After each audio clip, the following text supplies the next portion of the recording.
The most powerful man in this city put something irreplaceable on my workbench, and I kept oiling the gear in my hand. Not defiance. Not bravado. My shoulders were doing that thing they do when the air changes, drawing in, bracing because the room had gone completely, incorrectly quiet. He was waiting for me to turn around. I didn't. Because I had spent enough years learning what it costs a woman to look directly at the thing that can end her, and still, every single time, reach toward it anyway, telling herself this time is different. This time she will not lose something she cannot name until it's already gone. The watch sat on my bench, between us, like an unanswered question. He'd come expecting gratitude. I had already decided. If you know what it feels like to hold your ground in a room that's asking you very quietly, very certainly, to let go of it, stay. You're going to want to hear where this lands. Subscribe if you're new here. There's more where this came from. I know every sound this block makes. I know the particular groan of the Wiersbeke building's front door. The one Henrik had to replace the hinges on twice because the collectors kept warping the frame when they leaned against it. I know the specific pitch of Mrs. Okafor's upstairs window, how it catches the wind off the lake differently in October than in March. I know which loose board on my own front step rings hollow, and I know, without ever being able to explain how, when the street outside goes the kind of quiet it has no business going at 11 in the morning on a Tuesday. I heard them half a block away. 4 sets of footsteps. One set significantly slower than the others, and significantly more certain. I kept working. The commission on my bench was a travel clock from the 1890s, a tiny, precise thing with a broken escapement and the particular smell of old oil that has thickened to the consistency of regret. I had been coaxing it back for 3 days. My hands knew where they were. My hands were the only part of me I trusted completely, and I was not going to lift them for the sound of men arriving with purpose. The shop door opened without a knock. They came in first, 2 of them the ones I recognized. The one with the clipboard I had seen outside the Okafor's building in August, reading numbers off a page in the specific tone of a man who has been told the numbers are not his problem. The other one I knew from the Wiersbeke eviction last spring, younger, uncomfortable in his own face, the way people look when they have not yet learned to stop noticing what they're doing. Neither of them spoke. Then Trump Lennox walked into my shop. I had seen photographs. Photographs do not prepare you for the particular quality of stillness that comes off a very old thing. The way antique glass holds light differently than modern glass, not brighter, just more concentrated, like it has been collecting that particular frequency for a long time. His hair was the white of old silver, not aged, refined. His suit was the color of something that costs more than my building. He looked around my workshop the way men like him always look at rooms like mine, taking inventory not out of curiosity, but out of the same reflex that makes them count exits. I kept my eyes on the escapement. "You are Natasha Bailey," he said. "Not a question. The clock doesn't care who's in a room." I set the small lever back into position. "Neither do I." A pause. The kind that has weight. He crossed the room. I tracked him by sound, by the change in air pressure, by the faint smell of cold that follows people who have been outside too long, and he set something on my bench. Heavy. Dense. Not a sound I recognized from any commission I had ever taken. I looked. The watch was enormous for a pocket piece, 3 inches across, maybe more. The case a deep, brushed gray with no ornament except a single line of text engraved around the edge too small to read, without a loop. It should have been ticking. It was not ticking. The silence coming off it was the specific silence of a mechanism that has been wound and maintained but has not, in some essential way, been running. "The heart of Chicago," he said. "It requires a breath tuner." "I'm aware of what it is." "Then you understand what I'm offering." He outlined it. The seat at his right hand. The protection, his word, and he used it the way people use words they have never had to ask for, as though protection were a thing that existed naturally, and he was simply redirecting its flow. The wealth. The access. The kind of life, he said, that a woman in a workshop on the edge of Pilsen shouldn't be able to imagine. He had made this speech before. I could hear it, the practiced even spacing, The slight lift at access, the deliberate pause before imagine. A speech that had worked. A speech that expected to work again. He finished. The clock on my secondary bench ticked 11 times. I set down my tool. I picked up the small brass gear I'd finished oiling, held it to the light the way I always do before I decide it's ready, checking for anything I might have missed, because the things you miss in the small work always show up in the running, and I placed it in the tray beside me with the care I give to things that matter. Then I looked at the watch. Not at him. No. The word landed in the room the way a tool lands when you set it down too hard, not loud but final. The sound of something placed, not dropped. He waited. I waited with him. I was good at that. I had learned, somewhere in the long interior of the years that had made me careful, that the person who speaks next after a silence like that is the person who needed the silence to end. He needed it to end. I did not. You are refusing, he said, the commission. I'm refusing the watch. I'm not interested in restoring the mechanism that keeps a man ticking who has spent 4 centuries deciding my neighbors are a resource. Another silence, different from the first. The first had been surprise. This one was something he did not have a word for, and I could see him searching, not his face. I still was not looking at his face, but his posture, the particular adjustment of a man whose body has just received information his mind has not yet processed. He left the watch on my bench. He did not take it when he walked out. His men followed him. The door closed with the same particular sound as it had opened, without ceremony, without apology. I sat in my shop for a while after, listening to the street come back to its normal volume. The watch sat on my bench, silent, heavier than anything I had agreed to hold. The collectors moved through this neighborhood like they moved through all of them, like men who had been told the city's pulse was theirs to spend. Some of us had been watching long enough to know that pulse belonged to someone specific. I just hadn't expected him to leave it in my hands. 3 days. The watch hadn't moved. I hadn't touched it. I had arranged 3 other commissions around it on the bench the way you arrange furniture around a structural column, working with its presence, refusing to acknowledge it directly. Every morning I came downstairs, made coffee, and did not look at it. I looked at it every morning. That is the specific dishonesty of a decision you have already made, but are not yet willing to inhabit. You perform the choice while your body keeps voting the other way. I knew this about myself. I had learned it through enough years of doing exactly that, thinking one thing with my whole mind, and then standing in front of the wrong door anyway, hand raised to knock. The watch was silent. Not broken silent. Waiting silent. The distinction matters if you work with mechanisms long enough. A broken thing has a particular quality of absence. A waiting thing still holds tension in its springs. I did not think about what that meant.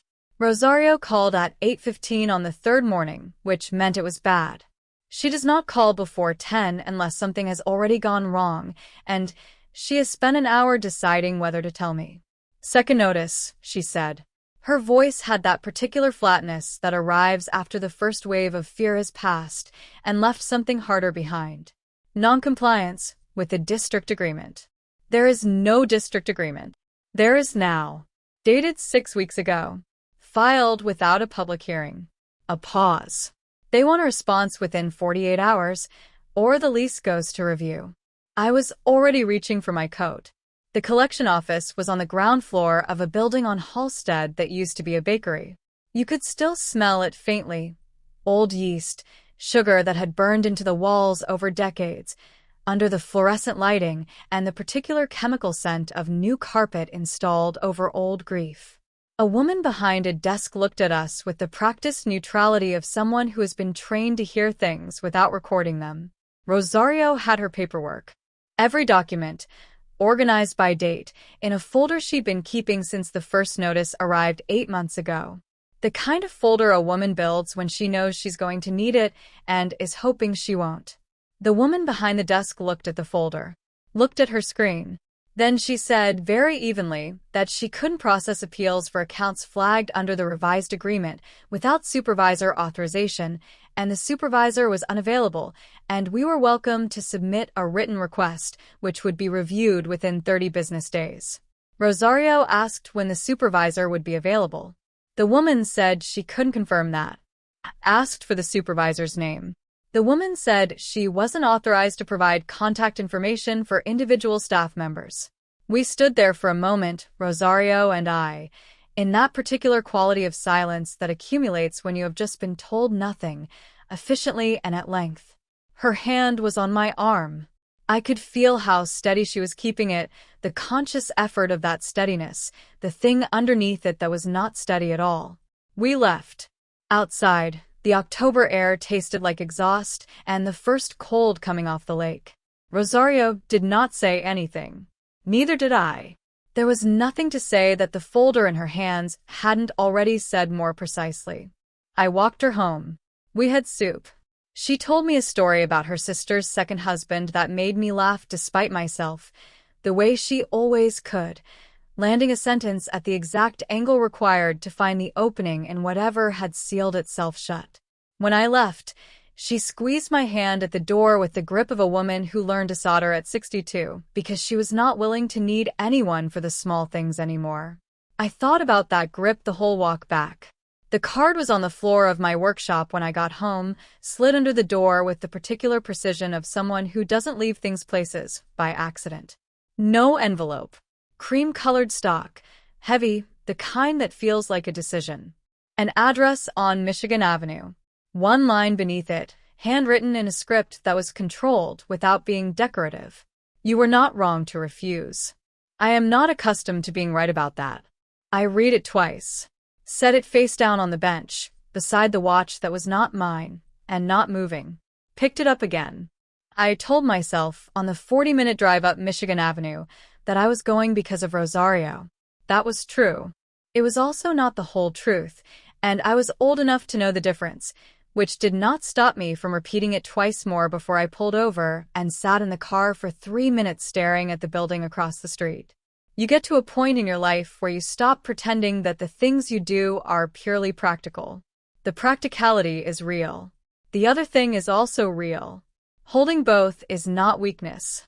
It is just honesty, which is harder. I got out of the car. The building was the kind that has a lobby, so quiet you feel the noise of the street drop off you like a coat.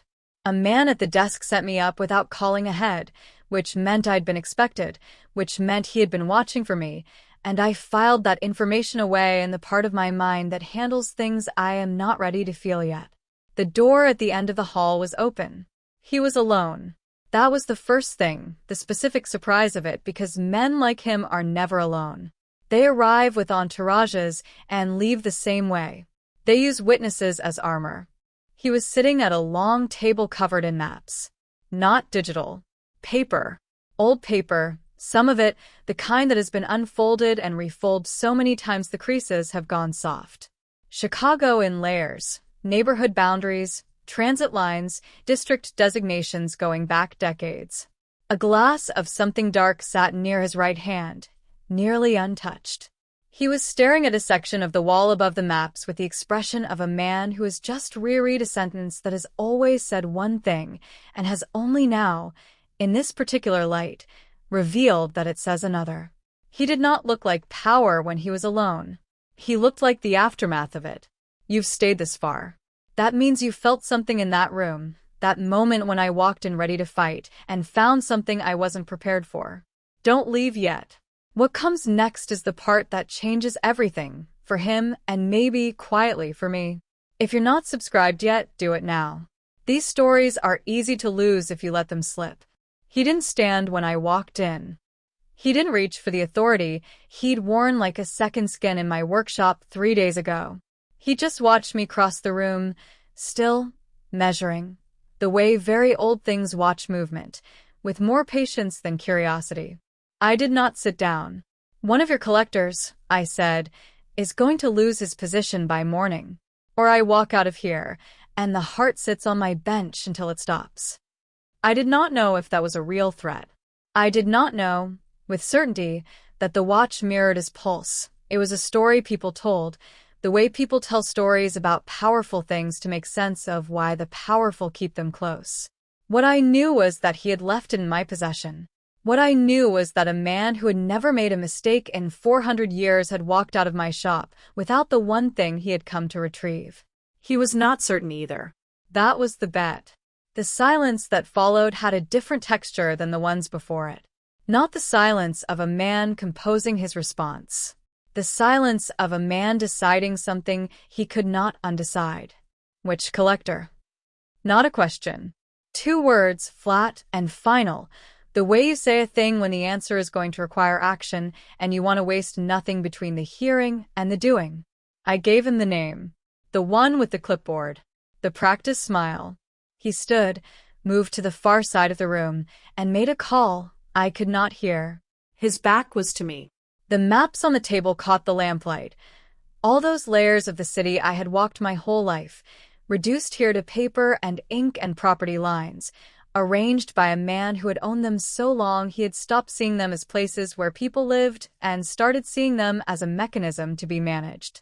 I looked at the maps while he was on the phone. I looked at the Pilsen boundary.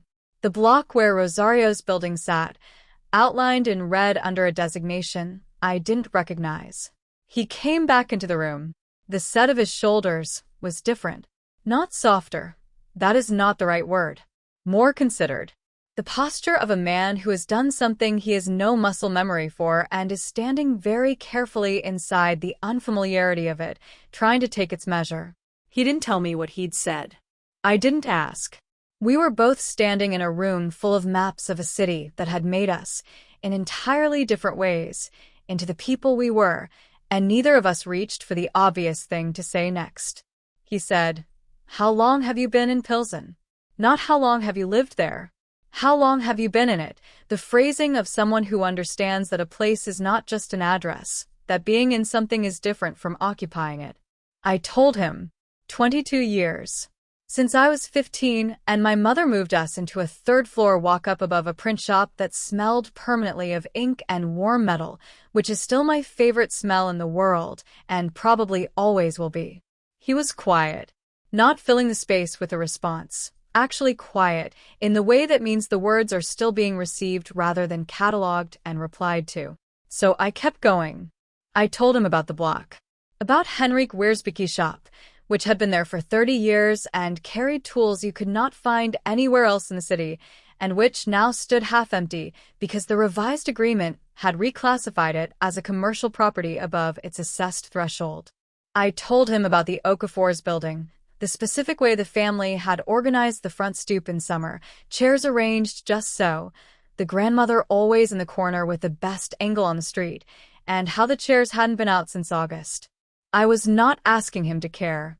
I was showing him what indifference looks like from inside it, because men who have owned things for centuries develop a very clean blind spot for the texture of what they own, and I had spent my whole life on the other side of that blind spot, and I was finished pretending it wasn't there. He listened. Not performed listening, not the kind where the eyes stay attentive, but the mind is 3 moves ahead. He listened the way people listen when something is correcting a calculation they didn't know was wrong. Still. Present. Without preparing his next sentence while I was still finishing mine. I noticed this the way I notice a mechanism running at a frequency I didn't expect, not with enthusiasm, but with the careful attention of someone who knows that what is rare is worth recording. A stillness settled between us. Not uncomfortable, which was itself surprising, because I had arrived in this room with a specific and useful hostility that I had intended to maintain, and it was doing something I hadn't authorized, which was loosening slightly at the edges. I did not tell him that. I picked up my coat from the chair where I'd set it. "I'm not fixing the watch tonight," I said. I know. 2 words. No protest. No renegotiation. Just acknowledgement. The way you acknowledge a weather forecast, noting it, adjusting accordingly, without requiring it to be different. I left. The drive back took longer than it should have. Construction on the expressway, traffic backed up past the river. The city doing that thing it does in October, where the darkness arrives before you're ready for it, and the lights on the water look like something out of a dream you can't place. I got home at 10:45. My kitchen was cold. I turned on the lamp above the stove instead of the overhead light, the way I do when I need the room to be quiet without being dark, and I put the kettle on, and that is when I saw the notification on my phone, a message from Rosario, sent 43 minutes ago. 3 words only. Notice was withdrawn. I set the phone face down on the counter.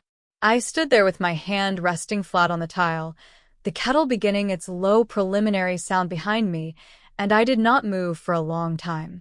I had done that. She had her home because I had walked into a room I had no business walking into and said the name of a man with a clipboard to someone who could end a career with a phone call. I was not sure how I felt about the fact that I would do it again. I was sure, and this is the part one could not set down and walk away from, that the thing I had expected to find in that room and the thing I had actually found were separated by a distance I had not yet finished measuring. I had spent 2 weeks not finishing that sentence. The distance between what I'd expected to find in that room and what I'd actually found. I kept approaching it, then setting it down the way you set down a commission that needs more time than you currently have. Not avoidance. Honest deferral.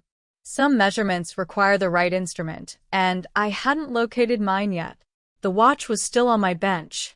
I had moved 2 other commissions around it, finished both, invoiced both, and at no point had I touched the gray case, or the text too small to read, without a loop. This was, I told myself, a professional boundary. My hands knew it was a lie. They kept stopping near it.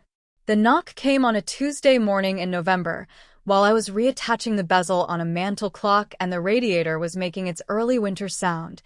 That deep, irregular knocking, like someone in the walls reminding you the building is older than your plans for it. I opened the door, and the cold came in first. He was alone. No car I could see. No men with clipboards or practiced expressions. Just Trump Lennox on my front step in a coat that was not quite warm enough for the temperature, which told me he'd been outside longer than he'd intended, which told me he'd been standing there deciding whether to knock. 400 years old. Standing on a Pilsen front step, deciding whether to knock. I stepped back from the doorway. He came in. The workshop felt different with him in it this time, not smaller but more specific, the way a room becomes more itself when someone who doesn't belong in it is standing very carefully inside the edges of it. He did not look at the watch immediately. He looked at the bench, at the tools arranged by frequency of use, at the commission log I keep pinned above the secondary table, at the small framed photograph of my mother's hands, just her hands, holding a watch I never successfully repaired, that has hung in the same spot for 11 years. He looked at that last one a beat too long. You want coffee? I said. Not a question. A thing I was going to do because it gave my hands somewhere to be. No. A pause. Thank you. The thank you was careful. Like a word he was trying out for fit, checking whether it sat right on him. I made coffee anyway. For myself. He stood near the door and did not fill the silence with anything which I was beginning to understand was specific to him. Not rudeness, not discomfort, but the particular ease of someone who has had so much time that silence stopped being an absence and became simply another kind of room. Then he said, "Would you look at it? Not fix it. Not name your price. Would you look at it?" I have turned that word over many times since. The asking shape of it, the way it landed without weight or demand, the way it left the entire decision in my hands and did not attempt to retrieve it. Men who hold power the way he holds it do not generally ask. They position. They frame. They create conditions in which yes becomes the path of least resistance. He just asked. I set my coffee down and picked up my loop. The case opened with a sound I hadn't heard from it before, or rather, I heard it differently now that I was listening for what it actually was rather than what I'd assumed. Not a click. A release. Like something that had been held for a very long time and recognized the right hands. I am a professional. I noted that and moved on. The mechanism inside was, I had to be still for a moment, just looking before I could find language for it. Not broken. Every wheel was seated correctly. Every jewel was clear.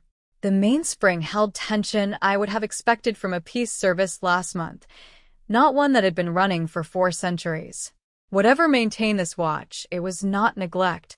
running cold. That was the phrase that arrived.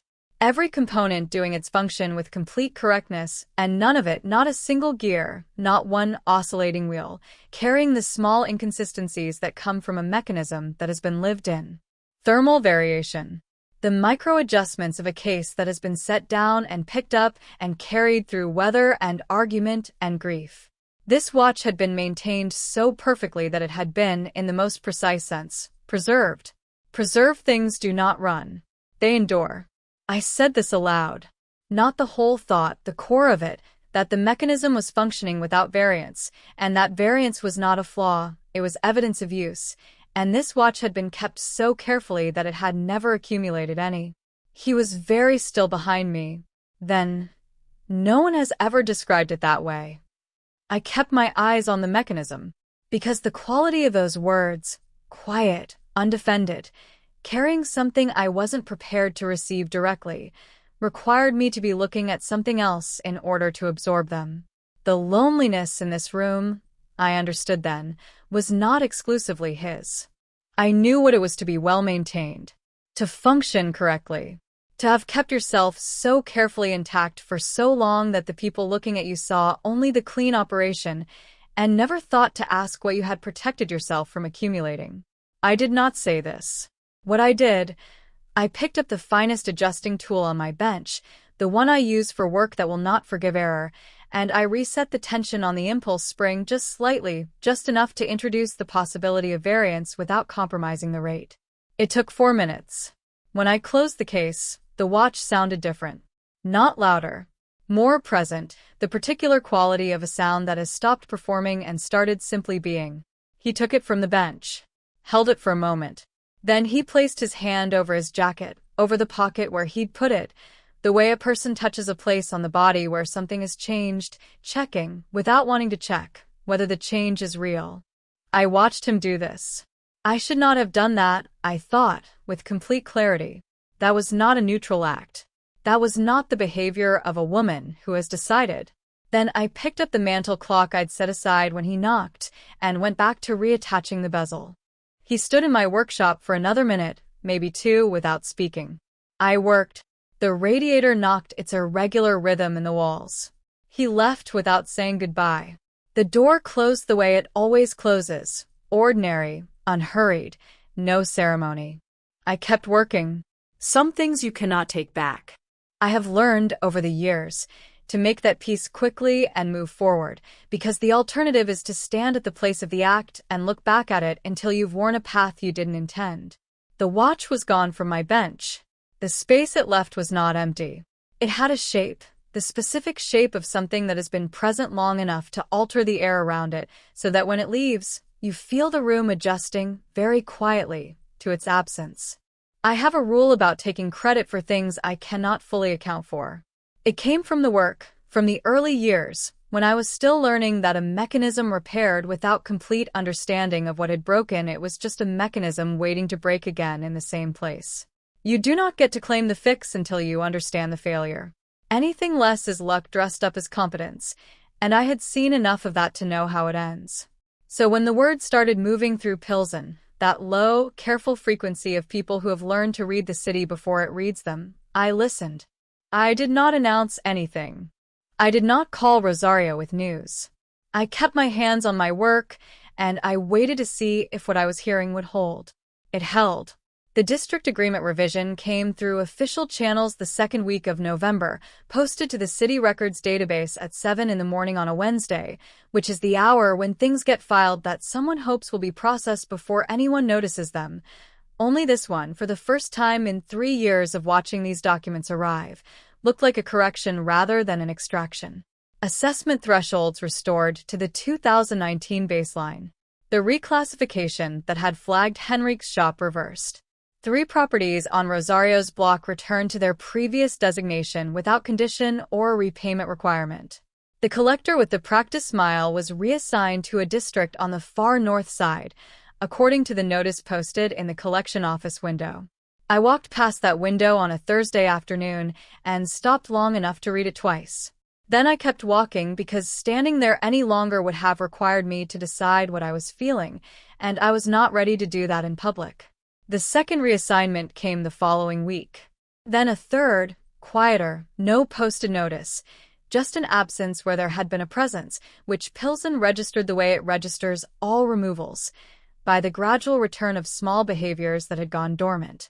Henrik's door propped open again on mild afternoons. The Okafor's chairs back on the front stoop, the grandmother in her corner with the best angle on the street. Rosario called on a Friday evening while I was closing up the shop. She read me the new lease terms. She read them in the careful, measured voice of someone going slowly on purpose, because going slowly was the only way to keep the voice from doing the thing it was trying to do. I sat on the edge of my workbench and listened and looked at the place where the heart of Chicago had sat for those 3 weeks, the specific rectangle of bench, slightly cleaner than the surrounding surface from where I had moved around it without touching it. She finished reading. There was a pause. "Natasha," she said. "I know." "How did?" "I don't know," I said, which was partially true. I knew the mechanism. I did not know, with any certainty, whether I had set it in motion or whether I had simply been present when it was already turning and had mistaken proximity for cause. She did not push. She has known me long enough to understand that I process in private and report later, and that the reporting, when it comes, will be complete. We stayed on the phone for another 20 minutes talking about other things. Her sister's new apartment, a commission I'd finished that week, the way the light had been particularly good on the street that morning, low and specific, the kind of November light that makes the brick look the color of something important. After I hung up, I sat there for a while, not moving, the phone still warm in my hand. I did not say, "I did this." Not to her. Not to myself. The claim felt like something that could break under its own weight if I held it too directly. He came to the workshop on a Saturday, 10 days after the first revision posted. No watch. No coat more appropriate than the last time, which I noticed and did not comment on. He knocked, actually knocked, which he had not done the second visit, and waited. I let him in. He stood just inside the door, the same careful positioning as before, and he looked at me with the expression of a man who has rehearsed an approach and is now deciding whether it applies. "Is it enough?" he said. "Not a question. An offering.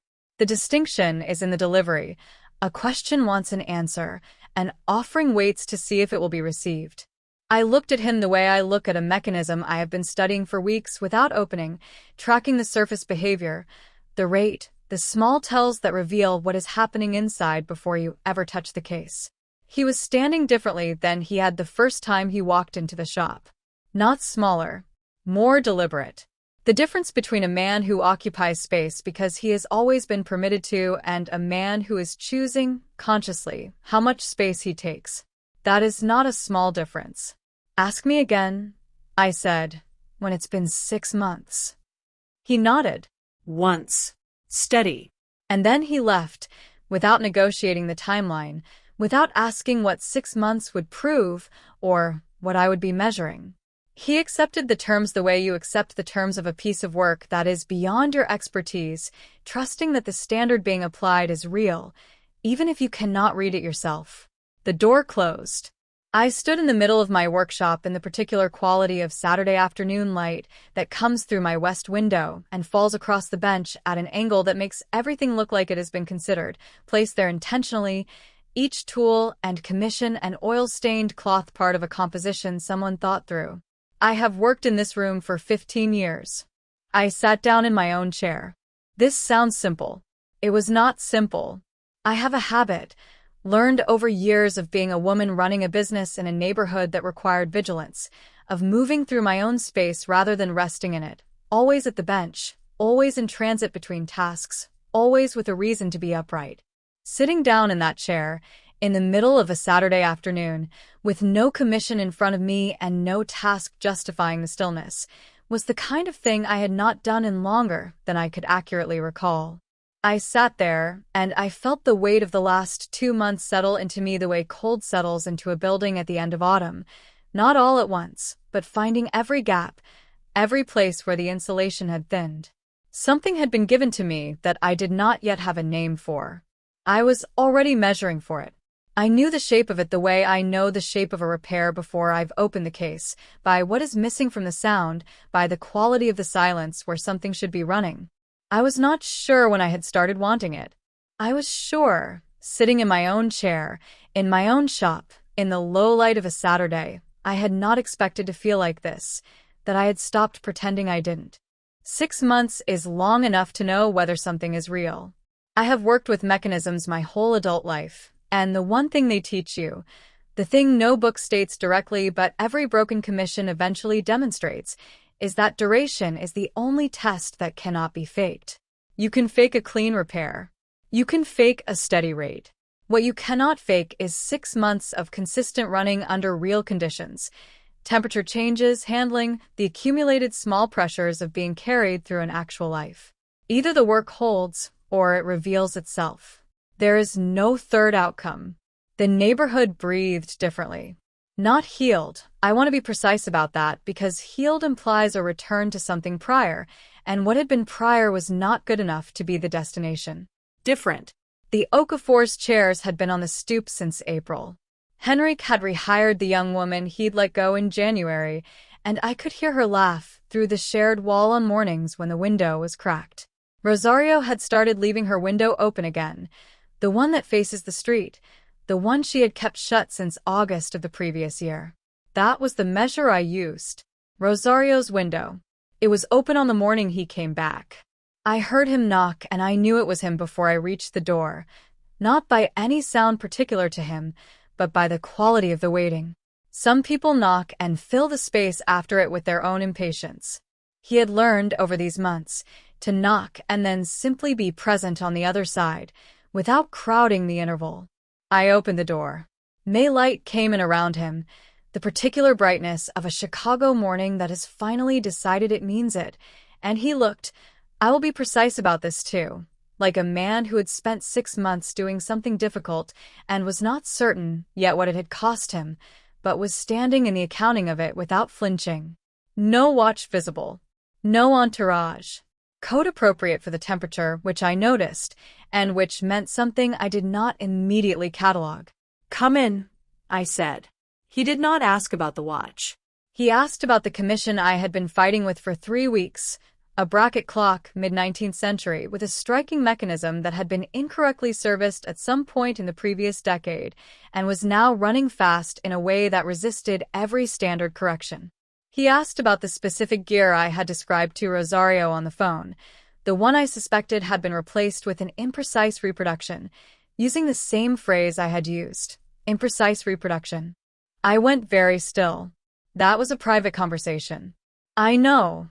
He said it without apology, which I respected more than an apology would have been. I still have people who report to me. I told them some time ago to stop bringing me information about this block. A pause. That one slipped through before the instruction held. I looked at him for a long moment. And you kept it. I was interested in whether you'd solved it. There is a version of that admission that is an intrusion. There is another version that is something else, the specific behavior of a person who has started paying attention to what someone else cares about, not to use it, but because the caring itself has become worth tracking. Have you, he said, solved it? Not yet. Tell me where it is. So I did. I told him about the imprecise reproduction, the way the error compounded over 12 hours, the 3 approaches I had already eliminated. He listened, the same quality of listening as before, without preparation, without the waiting shape of a response forming behind his eyes. When I finished, he was quiet for a moment.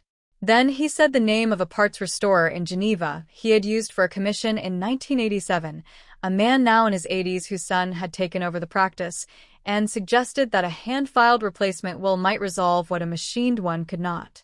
I wrote the name down. He watched me write it down. The silence between us was the comfortable kind, the kind that has been earned through a series of less comfortable ones, worn smooth by use. I went to the bench. The heart of Chicago was in the drawer beneath it, where I had placed it 3 weeks after he took it from my workshop, when a card arrived with a single line, for safekeeping if you're willing, and I had accepted it without examining too precisely why. I took it out. He did not move from where he was standing. He did not come closer or offer instruction.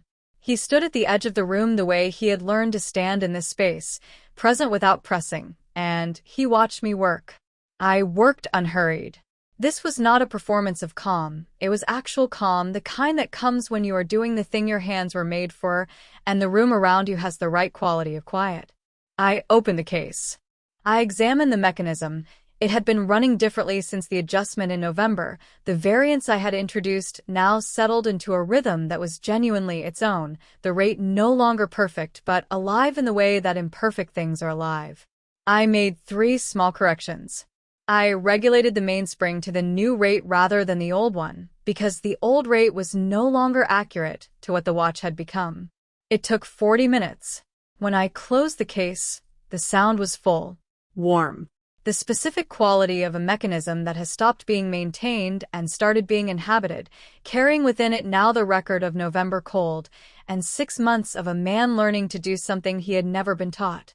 I set it on the bench between us. He did not reach for it. 30 seconds. Maybe more. He looked at it sitting on my bench in my space, and he left it there, not from indecision, but from the particular restraint of a man who has learned, at great cost to his instincts, that waiting for yes is different from taking, and that the difference is everything. 400 years of ownership. 30 seconds of a man who has finally understood what ownership actually costs. I picked it up. I held it for a moment, feeling the new weight of it, the way it had changed from the object that had arrived on my bench silent and preserved into something that now carried variance, history, the small record of having been altered by contact with something real. I held it out to him. "It ticks for no one," I said, "who hasn't earned the sound." He took it from my hands. Not from the bench.